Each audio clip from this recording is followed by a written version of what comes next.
I cannot be the only one who has ever wondered how to find my reading groove again after a long break. I've been there, done that, but I have the secret sauce to help you rediscover your love for reading. So please join me in this video as I give my personal tips on how to overcome a reading slump and get lost in the pages once again. I can't even tell you the amount of times that I have fallen into a book slump and I had no idea how to get out of it. It was actually this year when I had my most recent book slump, and it was in the month of March. And I tell you, I did not pick up one book at all. I didn't listen to one word of an audiobook because nothing was holding my attention. And not to be dramatic, I know this sounds really dramatic, but I was wondering if I lost my love for reading. If this sounds familiar, know that you are not alone and everyone has gone through this before. Even the most avid of readers, everyone falls into a slump. There's a plethora of reasons, but mostly for me, it's because my life is very busy, especially when your mood is shifting, and now you start to feel like your reading has become a chore more than a joy. So in this video, I will walk through with you what causes a reading slump, how to reignite your love for reading, and to discover a reading routine that is fun and natural once again. Now first, let's discover what is causing a reading slump. There can be a plethora of reasons, but I have found that is mainly the pressure for reading, feeling burned out, or simply the lack of time of not having time to enjoy the books you are wanting to read. Now let's rewind back to pressure, because we have all been there. Peer pressure is a bitch,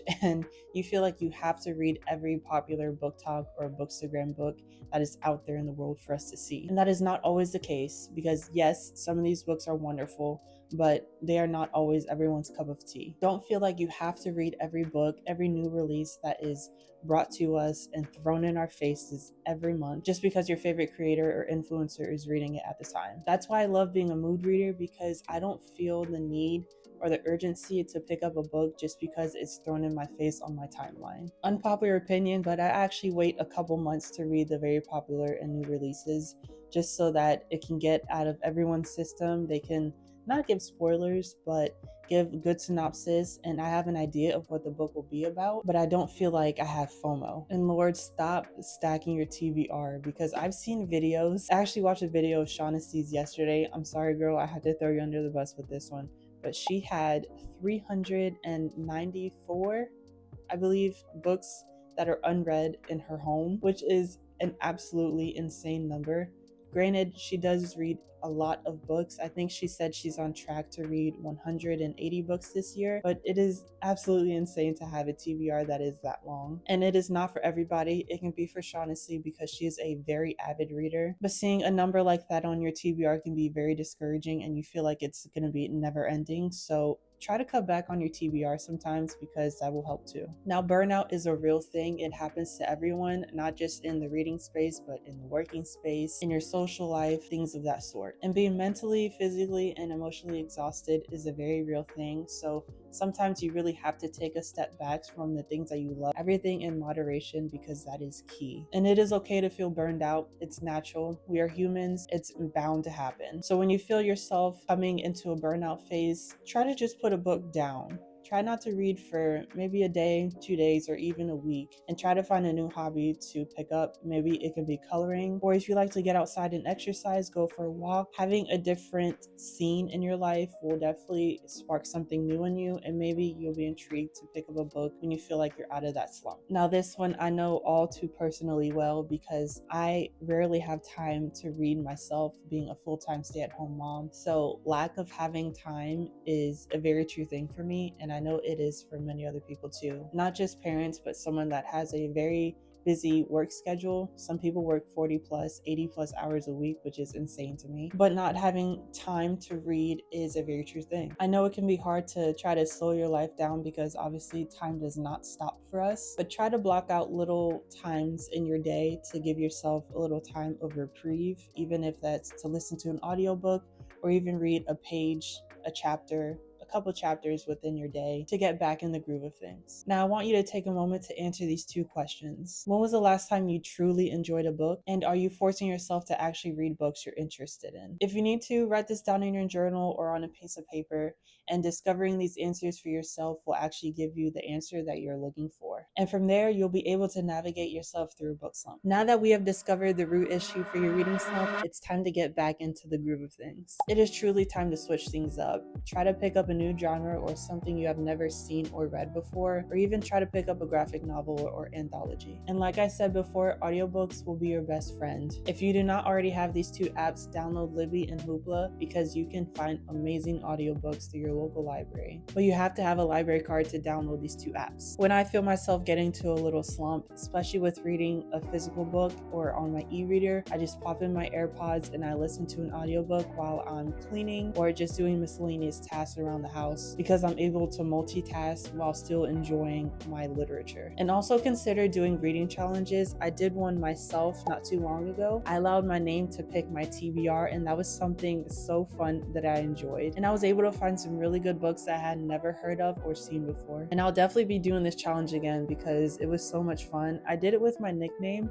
but I think the next time I'll do it with my full name so I can have more books to read. Also, I've been harping on this on my TikTok recently. I don't know why I've gotten into this, but I have been blindly reading books for the last month or so now, and that is my ultimate favorite thing to do at the moment. I find that going into books blind is so much fun because you don't know what the synopsis is, you don't look up any reviews on Goodreads or Storygraph, and you literally just judge the book based off the title and the cover. And I found, like last night, I was reading a book, I finished it, I binge read it. It was, oh my god, that book really pissed me off, but it was called Dumb by Sky, and I would have never picked this up in my library. I was literally skimming the shelves and the title popped out to me. I was like, dumb.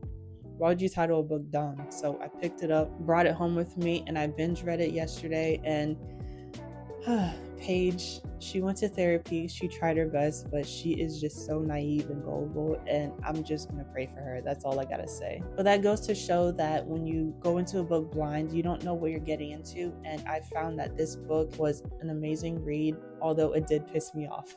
And most importantly, try to pick books that are based off of your mood at the current moment. If you're feeling sad, pick up a sad book. It is okay to be sad, be in your big feelings. So choose something that is the opposite, whether it can be a rom-com, a urban literature book, or even historical fiction, because those are amazing as well. Now I save the best for last because creating a reading routine will save you so much time and heartache. So let's make a reading routine for you that feels very natural and it can be blended into your life without it feeling like a chore. For me, because I'm a very busy mom, I just try to read at random times of the day. I know this won't be for everybody, but I try to read whenever my son is occupied playing with his toys safely. I just pop out my Kindle or a physical book that I'm reading at the moment, and I try to read for 15 minutes, and that will definitely get me through some time. Now, I know doom scrolling is an absolute epidemic, and it is something that we are all guilty of, so try to put your phone on Do Not Disturb.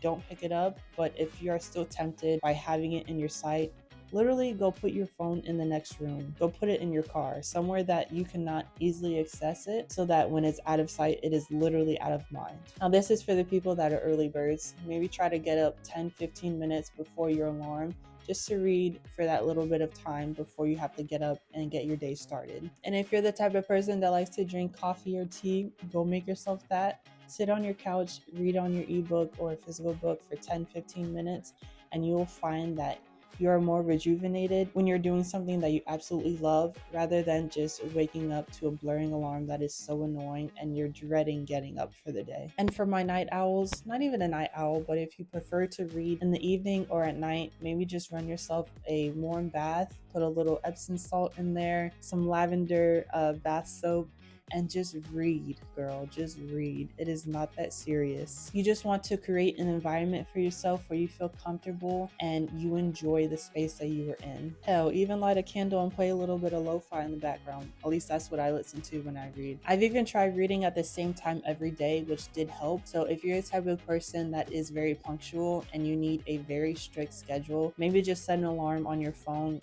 for 5 p.m., whatever works for you, and read at the same time every day for whatever time you need to read for. I believe it takes 28 days to create a habit, so try to stay consistent and you will be just fine, girl. Remember, reading is not a race. Don't worry whether your friends are reading 5 books in a month and you've read 1, or vice versa. You don't have to consistently read all the time. you can cut back, draw back, and really just enjoy life and enjoy the hobby of reading. So just be patient with yourself. Book slumps happen to everyone, and this too shall pass. So use the hobby of reading as a source of joy, escapism, and inspiration. If you have gone through a book slump before, which I know you have, please let me know in the comments how you got out of it by yourself. And share your tips below so you can help others get out of a reading slump too. I know we all love reading here, but sometimes we just need a little nudge. If you have found any of these reading tips helpful, don't forget to like and subscribe for more bookish content. And thank you so much for watching, and I will see you in the next one. Bye.